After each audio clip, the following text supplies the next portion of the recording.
반려견을 키우면 과연 아기 출산율이 떨어질까? 직접적인 원인은 아니지만 간접적인 영향은 있을 수 있습니다. 왜 그렇게 생각할까요?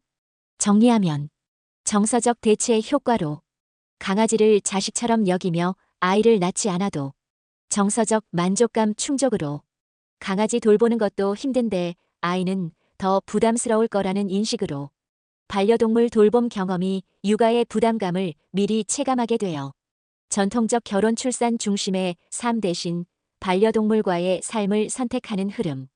데이터와 연구로 본 관점으로는 한국의 반려동물 가구 비중은 약 26.7%, 반려동물의 수는 800만 마리, 출산율은 세계 최저 수준으로 2024년 기준 출산율 0.75명, 반려동물 출산율 직접 영향, 인과관계 입증된 연구는 부족, 상관관계 정도만 제시, 주관적 SES의 중요성 경제적 여유 있는 집단에서 반려동물 애착이 출산 의도에 더 큰 영향, 문화지역 차이로 중국, 일본 연구 중심 한국은 자체 데이터 부족, 한국의 유모차보다 반려차가 많다는 말의 배경에는 저출산 고령화 아기를 낳는 가정이 줄고 대신 반려동물을 키우는 가정이 많아짐.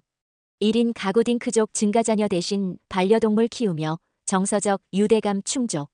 반려동물 인식 변화 강아지를 가족 또는 자식처럼 여김 펫 유모차 수요 증가. 도시 생활 환경으로는 이동 제약이 많아 반려차가 효율적인 선택. 펫산업 성장으로 반려동물 관련 소비 증가 반려차가 일상화됨. 결론. 반려동물은 출산율 저하의 결과일 가능성이 큼. 사람들이 아이를 낳기 힘든 경제적 사회적 구조 속에서 정서적 대안으로 반려동물을 택하는 흐름이 큼. 다시 말해 반려동물 때문에 출산을 안 하는 게 아니라 출산이 어려워서 반려동물을 키우는 경우가 더 많음. 반려동물 소유가 늘어난 사회는 왜 아이를 덜 낳는가? 라는 인과관계 중심의 질문 대신 출산이 어려운 사회에서 반려동물은 어떤 정서적 사회적 역할을 하나? 라는 맥락 중심 해석이 타당함. 반려동물과 출산율 간의 관계를 설명할 때는 항상 직접적인 인과관계는 부족하다는 점을 명확히 해야 신뢰도를 높일 수 있음. 강아지를 키우면 정말 아이를 안 낳게 될까? 한국에서 유모차보다 반려차가 많은 진짜 이유. 2025년도 출산율 0.79명, 대신 강아지를 키우는 사회. 요즘 한국에는 유모차보다 이것이 더 많다고 합니다. 바로 반려동물 전용 유모차, 일명 반려차죠. 아이를 키우는 가정보다 강아지를 가족처럼 키우는 사람이 더 많아진 사회. 그렇다면 진짜 강아지를 키우면 아이를 덜 낳게 되는 걸까요? 오늘 영상에서는 이 질문에 대한 심리적 사회적 통계적 근거를 모두 정리해드립니다. 끝까지 보면 한국 사회의 변화가 어떻게 진행되고 있는지 통찰할 수 있어요. 왜 이런 질문이 나왔을까? 한국은 세계 최저 출산율 국가. 2024년 기준 출산율 0.75명. 반면 반려동물 양육 가구는 약 28.6%로 추정. 약 500만 마리의 반려견과 277만 마리의 반려묘가 있는 것으로 파악.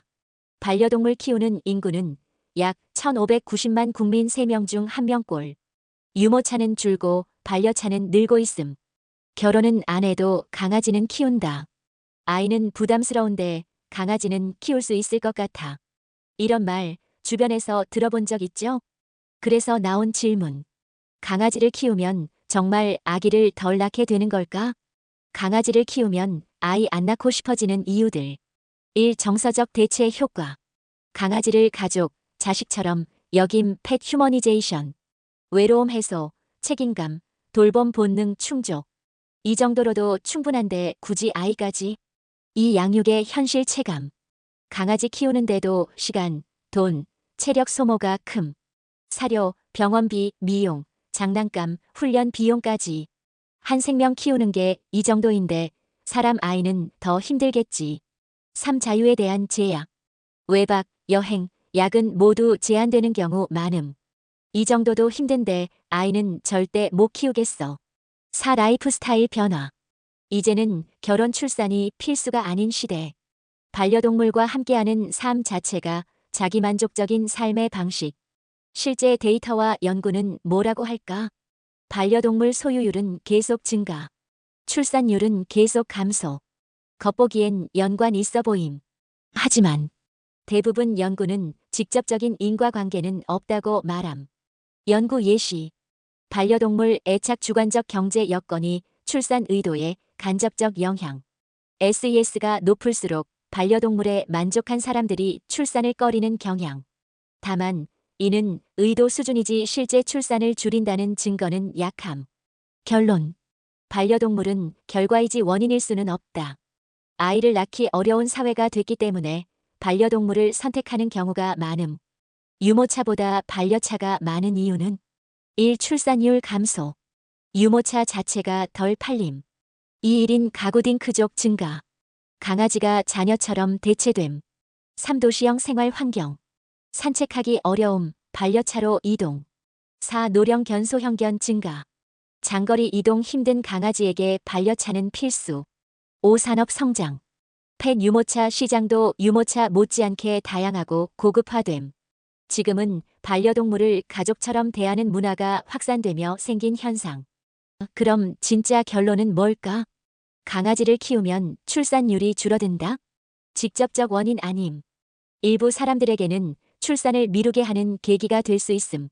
그러나 진짜 중요한 원인은 구조적인 문제, 경제 부담, 주거 불안정, 경력 단절 우려, 사회적 육아 지원 부족. 반려동물은 그 구조 안에서 생긴 하나의 선택지이자 결과물에 가까움. 정리하면 강아지 키우면 아기 덜 낳을까? 직접적 원인은 아님. 그래도 영향은 있을까? 일부 사람들에게는 있음. 근본적인 문제는 경제적 부담, 육아, 스트레스, 사회 구조.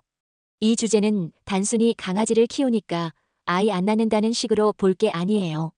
우리는 지금 가족의 개념이 바뀌고 있는 시대를 살고 있는 겁니다. 여러분은 어떻게 생각하시나요? 댓글로 여러분의 생각을 자유롭게 공유해 주세요. 강아지를 키우면 진짜 애를 안 낳게 된다?